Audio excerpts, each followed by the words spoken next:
I got everything you need. I got bass, I got kicks, now move to the beat. Move to the beat. No, now in all seriousness, guys, it's Money Mate Monday, May the 1st, so I thought why not start this off with some bangers. Now in this video, what I wanted to walk you through was a few things that you can do to actually increase your show up rate. Now, if you don't already know who I am, my name's Shay Theory. I'm the founder of acquisitiongrowthpartner.com, and we help establish marketing agencies at an additional 50 to 100K a month within 5 to 10 months. Now, I've got this little process workflow here, and this pretty much signifies what happens after someone books a call. Now, if you're doing cold outreach and you're just reaching out to cold prospects and they don't really have any context of who you are, they don't really trust you, they don't really know the work that you've done, the chance of them showing up to the call is going to be a lot lower as opposed to someone that's actually consumed some content, knows about your case studies, knows about the work you've done, and actually has a bit of an idea of who you are. Two very different scenarios. So after someone books a call, there's mainly 4 things that we like to do that helps us achieve a show up rate of around 80 to 85%. Anything below, like say 70, you want to be optimizing, but ideally if you can get it up to 80, that's fantastic. Even if you're doing a high volume of calls, 80% is great. Now, what we like to do is the first thing, which is the main one in my opinion, is having a thank you page.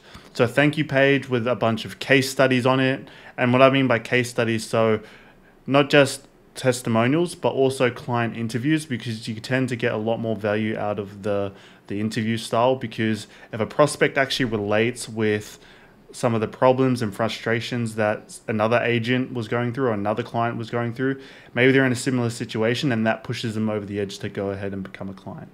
Another one's just like valuable content. So if you produce content and like there's some specific problems that your ideal clients have, maybe just giving them those pieces of content on your thank you page.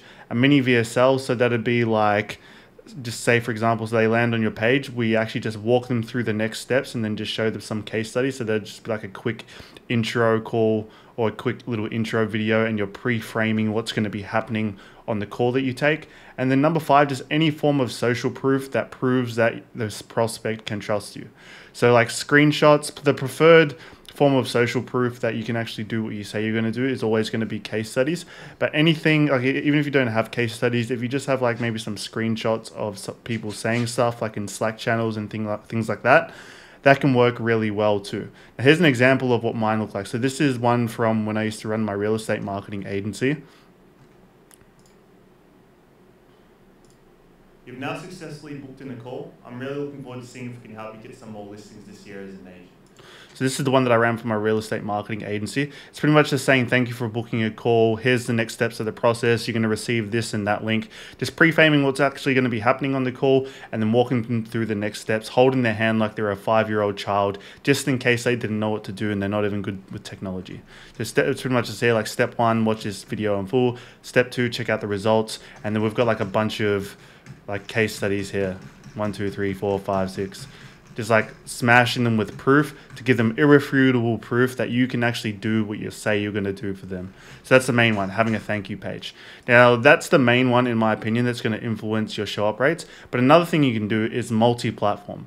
So once someone actually goes ahead and books a call and you receive that Calendly notification, you go ahead and reach out to them on all other platforms. So if they have LinkedIn, Facebook, Instagram, you want to reach out to them on those other platforms, just so you have them on multiple platforms. And it's especially good if you're posting content on those platforms, because then they're going to be in your network, even if they don't become a client later on.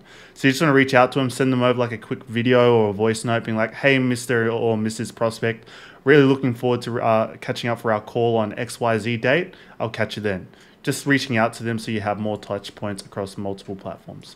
And another one is, if you don't have this, the thank you page, you can just put a lot of this stuff into Calendly workflows. So that'll be like automated emails, automated messages. Instead of just having it on a page, they'd be receiving it via an email and then they just click on the links. Now, it's always going to be preferred that you have them here, like the thank you page. And the way this works, like this might be common knowledge for some of you, but there's also going to be a group of people who don't know this stuff, that aren't really advanced with some of the tech. So what you would do is, like, once someone books a call, you just have a redirect link set up in the Calendly so that once they book I just learned Discover credit cards do something pretty awesome.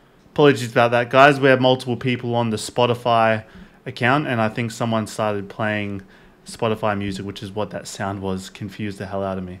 Now, as I was saying, yeah, connecting with them on multiple platforms and then just having the Calendly workflows in place. So we're pretty much doing all of these steps, but just in the form of automations, and you receive them. You probably want to do it this way though. And as I was saying also as well, you have like an automatic redirect link set up from going from the moment they book a call, they just get redirected here automatically. And the last one is simple. It's simply just dialing your leads. So 5 minutes before a call, maybe send them over a text message and maybe even just give them a call. But 5 minutes after they don't show up, I usually give like max 10 minutes for a no-show, and they just sort of just sit in the Zoom room.